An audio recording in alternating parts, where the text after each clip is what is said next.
Remember how last month I was tossing up between 3 JRPGs? What if I told you I played none of those games and spent most of the month finishing Persona 5 and beginning a platinum run for it? Would you be surprised? Probably not. I eventually chose my May JRPG as Summer Night 6, only to see it be delayed, which pushed me towards taking a little more time on my Persona 5 review and getting back to Nier Automata to try finish it properly. I also took some brief time to try some new experiences, such as Fushigen TOD Reloaded and some Japanese App Store experiences.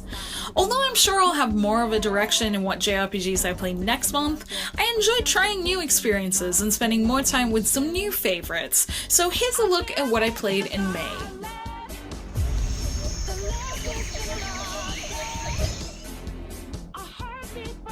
Since I didn't play any new releases this month and I fully finished Persona 5 mid-May, I'm putting Persona 5 as my game of the month for the second month in a row.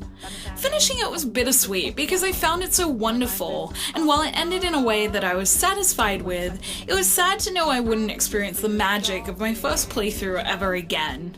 I spent quite a few late nights with Persona 5 because it was sucking me into the deeper meaning of each dungeon, and other plot twists along the way made me not want to put it down. I'm satisfied enough to try platinum it, just like I did with Persona 4 Golden, and I'm enjoying my second playthrough at my own pace. I'm taking time to enjoy the little things in Persona 5, like the trend recommending NPCs and vague nods to future story events from other characters. Honestly, it's just a really fantastic game, and I'm going to be playing it on and off for a very long time, I'm sure. Another month of Fire Emblem Heroes I'm playing in small bursts, except this month is a little special.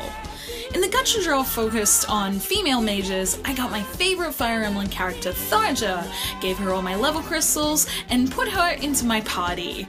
My party is now full of half 5-star ranked characters, so I'm hoping to either get more 5-star characters to join, or to rank my other ones up. Anyway, I'm still playing, it's pretty fun, and my party just got much more pretty. I didn't play nearly enough Persona 2 in May because I was riding a lot when I was on the go, but I did notice something a little interesting.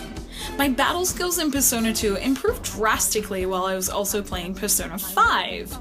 Persona 2 was pretty light on explaining mechanics, so it was almost like I needed Persona 5 to remind me how to play Persona properly, and then jump back in with the knowledge I needed.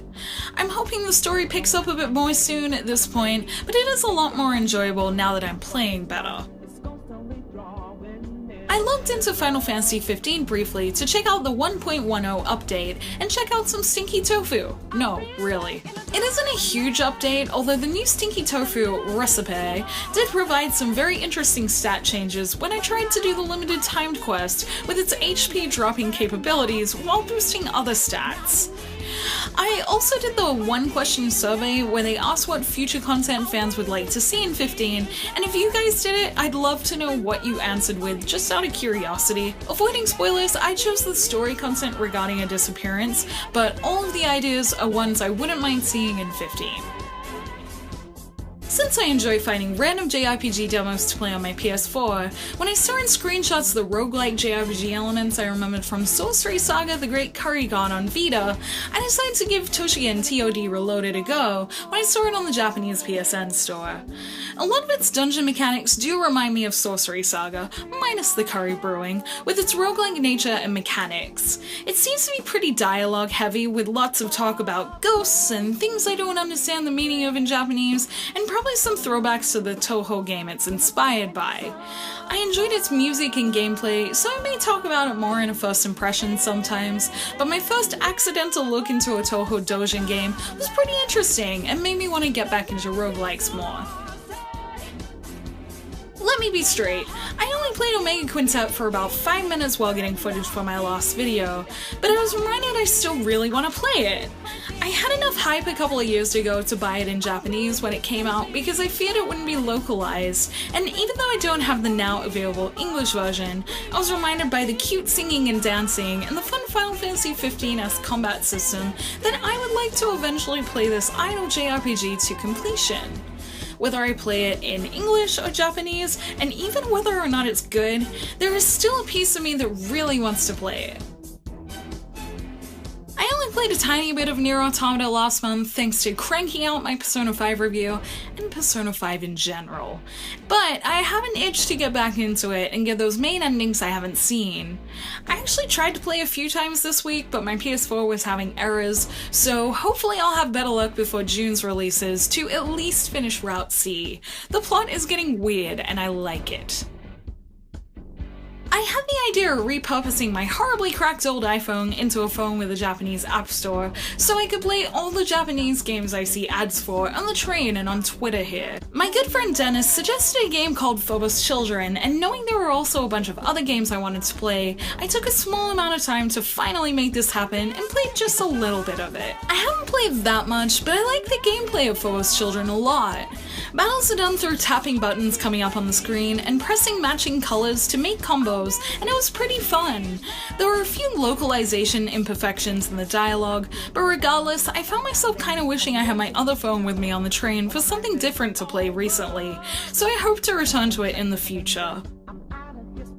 The City of Final Fantasy is the first game I go to at arcades here because it's so pretty and has so many Final Fantasy characters I love in it, and I've been interested in checking out the cute character sprites I've seen from the City of Final Fantasy Opera Omnia on Twitter, but it's not available in English yet. With my Japanese App Store iPhone in hand, I checked out a little bit of Opera Omnia, and while I haven't made any real progress in it yet, I love how many characters are available and the fact that they actually interact with each other in cutscenes. This is one game I definitely plan on returning to, and since I haven't had much experience with other Dissidia titles, I'm interested to see what it'll be like. Episode Gladiolus feels like it was forever ago, so it's very much about time for Final Fantasy XV's episode Prompto to come out and reveal just what the Samba trailer means.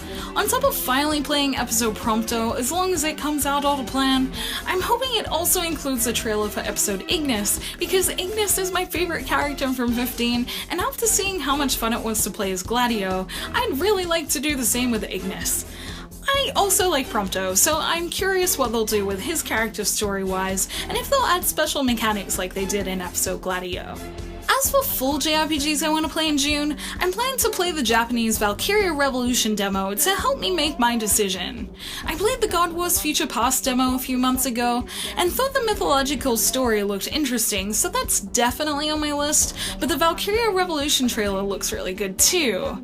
There's also my hope to continue playing through Nier Automata, and with most of the new JRPGs next month coming out after the 20th, I'll hopefully get a bit of time. Thank you for watching my video. Let me know in the comments below what JRPGs you played in May, and what ones you intend on playing in June as well. You can like and share this video if you enjoyed it, subscribe to my channel for more JRPG content like this, check out the blog at jrpgjungle.blogspot.com. I do everything I do here but in written form, and sometimes some extra stuff too, so go check that out.